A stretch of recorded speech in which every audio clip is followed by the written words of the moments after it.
Assalamualaikum warahmatullahi wabarakatuh. 4 Februari hari ini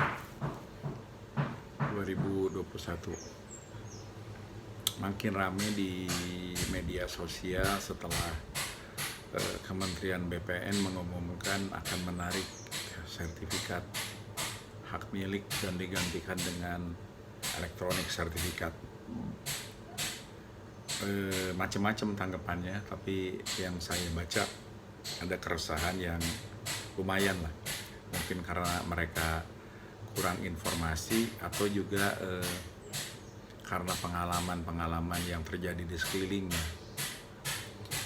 Sertifikat itu ada yang menyatakan nanti kalau untuk melihatnya tuh apa? Pakai retina mata, pakai kuping, atau pakai password gitu kan? Karena kalau password terbukti banyak bisa dibobol gitu kan? Kan banyak tahu juga pada jual data gitu kan hari-hari ini. Kemudian juga ada yang bilang jangan muluk-muluk lah, walaupun mungkin suatu hari sertifikat itu penting. Yang sederhana KTP aja nggak jadi gitu. Apa jaminannya?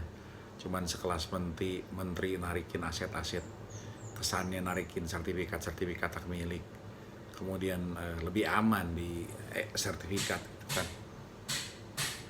Jadi banyak pertanyaan sekali. Walaupun dijelasin apapun gitu kan, ketika mereka bilang beresin dulu deh tanah-tanah BUMN dulu, tanah-tanah negara.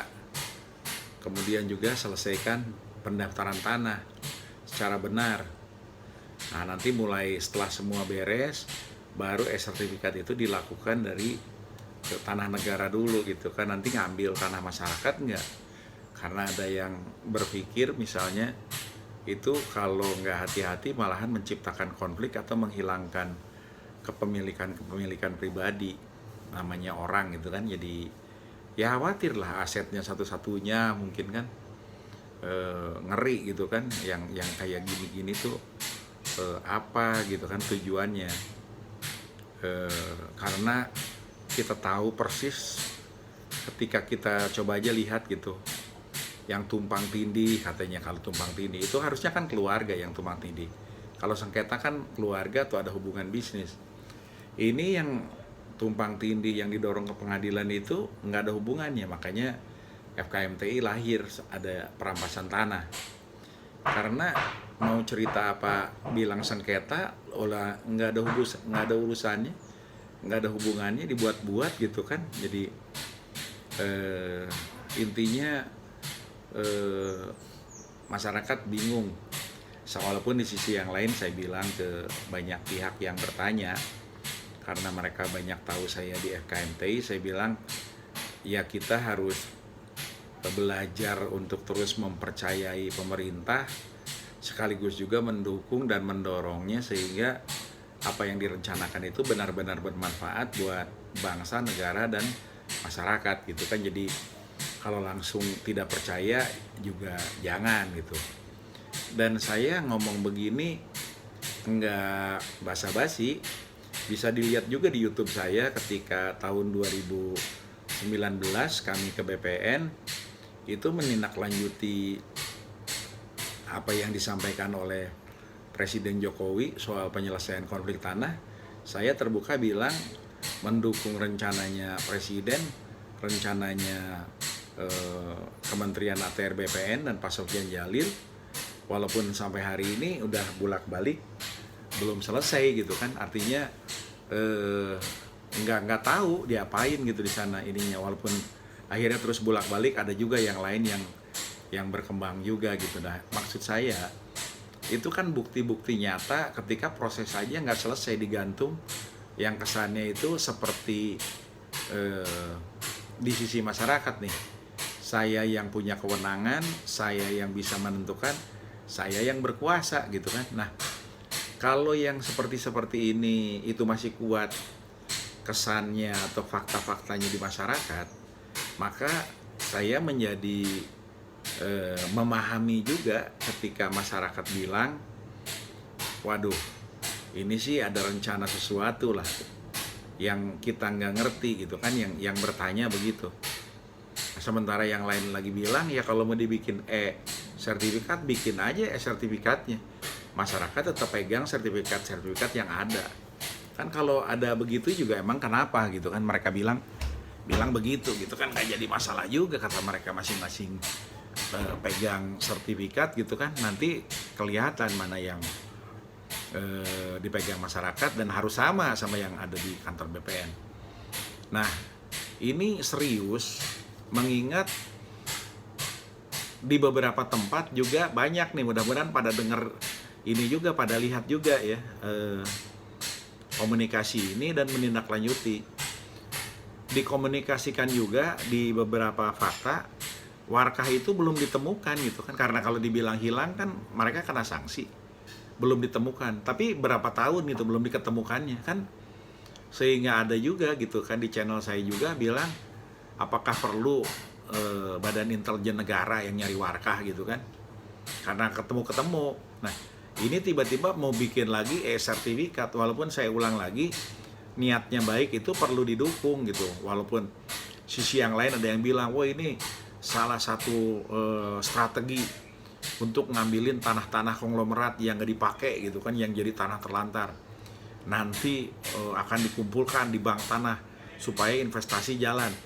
Faktanya sekarang dengan persoalan perampasan tanah ini yang sederhana, kenapa nggak diselesain dulu gitu sehingga investasi ini lancar, perampasan tanah ini tetap dibiarin gitu. Jadi yang saya ungkapkan ini bukan pertanyaan saya, tapi pertanyaan banyak orang kepada saya, dan saya menyampaikan di sini supaya ini menjadi pertanyaan bersama yang ujung-ujungnya justru memperbaiki program dan rencana ini sehingga yang diuntungkan itu masyarakat. Nah, maksud saya bicara soal tadi mau ngambilin tanah konglomerat disebut juga ras ini itu, saya nggak mau itu dan nggak percaya begitu karena faktanya yang bermain itu ya di situ-situ juga gitu kan. Jadi nggak usah lah buang isu ini, buang isu itu. Sekarang tegak lurus saja, tunjukkan amanah, tunjukkan penyelesaian, nggak usah banyak ini, nggak usah banyak itu, istiqomah. Nah, mudah-mudahan bisa selesai persoalan-persoalan. Jadi sekarang perlu bener itu keterbukaan, seperti misalnya di kota-kota mana saja yang banyak persoalannya ya, yang paling menonjol itu salah satunya misalnya kalau kota yang dekat itu di Tangerang Selatan, kemudian di Bekasi gitu kan, dan di beberapa kota yang yang tanah-tanahnya banyak diambil, artinya pengembang-pengembang itulah. Kalau hutan, kalaupun HGU, tambang itu kan adanya di Sumatera, Kalimantan dan Sulawesi lah, sama Papua gitu kan yang paling banyak. Nah, tapi saya mengulang lagi ingin menyampaikan bahwa jangan ini tujuannya baik tetapi dilakukan pada momentum yang tidak tepat. Kemudian juga persoalan-persoalan yang tadi pendaftaran tanah belum beres gitu kan, karena ketika pendaftaran tanahnya belum beres atau seperti yang sebelum-sebelumnya dengan teori nasi goreng itu tadi, jadi begitu ada yang komplain nanti silakan ke pengadilan. Begitu di pengadilan banyak yang bilang main-main sama pengadilan yang merampasnya itu, sehingga pemiliknya kalah di pengadilan. Lalu BPN itu bilang, lah udah ada keputusan pengadilannya. Nah, di pengadilan diputar-putar. Pengadilan itu bisa perdata, bisa pidana, bisa PT-UN, muter aja di situ. Habislah kemampuan masyarakat itu gitu kan, disedot kayak begitu. Masa yang begini mau diulang-ulang terus gitu kan. Jadi saya menyampaikan ini karena mari kita justru makin maju untuk menyelesaikan persoalan. Jadi menyelesaikan persoalan itu yang ada ini diselesaikan sehingga muncul kepercayaan, muncul kebersamaan, kemudian juga disadarilah bersama masa transisinya itu nggak bisa gitu gegabah kemarin tiba-tiba bilang mau narik sertifikat digantikan dengan elektronik sertifikat. Kan orang jadi banyak mikir nih maksudnya ngalihin isu apa, ngegoyang ini tuh maksudnya goyang apa gitu kan untuk masyarakat gitu. Nah, ini sesungguhnya nggak perlu gitu kan. Jadi vaksin sudah jalan, ya saya kesana kemari nih bicaranya, itu harus disyukuri. Nanti kita dorong terus supaya terus berjalan. Kemudian juga muncul isu nakes mau dipotong gitu kan ininya, tunjangannya. Kemudian juga yang lain-lain lah, bener enggaknya kan masyarakat, namanya juga masyarakat gitu kan. Nah, tapi kembali lagi soal sertifikat ini, ketika persoalan-persoalan, saya ulang lagi, pertanahan itu diselesaikan, kemudian juga yang kemarin katakanlah di Sukabumi dibagiin sertifikat lalu ditarik kembali, itu nggak kejadian lagi. Dan jangan dihubungkan juga narik sertifikat kemarin di Sukabumi ini karena mau di sertifikat ini gitu kan. Karena yang paling bagus untuk masa sekarang adalah ada 2 sertifikat.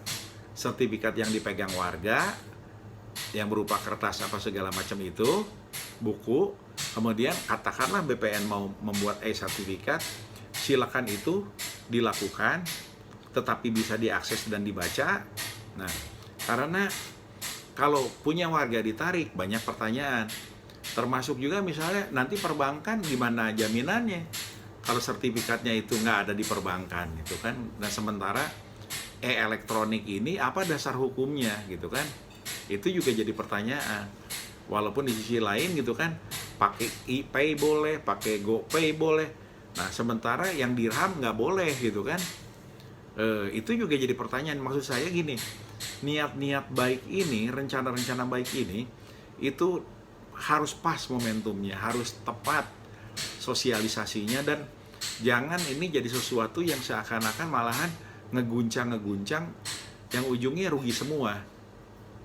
Seperti itu gitu. Jadi kembali lagi soal sertifikat ini menurut saya bukan soal menjelaskannya, tetapi perlu evidence di mana BPN itu menyelesaikan persoalan-persoalan yang ada, terutama di pendaftaran tanah dan di perampasan tanah itu tadi. Karena kalau sengketa antar keluarga itu jelas milik keluarga mereka sendiri. Sengketa atas rekan bisnis itu artinya ada hubungan hukum gitu kan. Kalau nggak ada yang hubungan tiba-tiba diambil, kemudian itu nggak bisa diselesaikan di negeri ini. Saya nggak bilang BPN, kebanyakan di negeri ini nggak selesai gitu kan kalau dengar teriakannya orang-orang.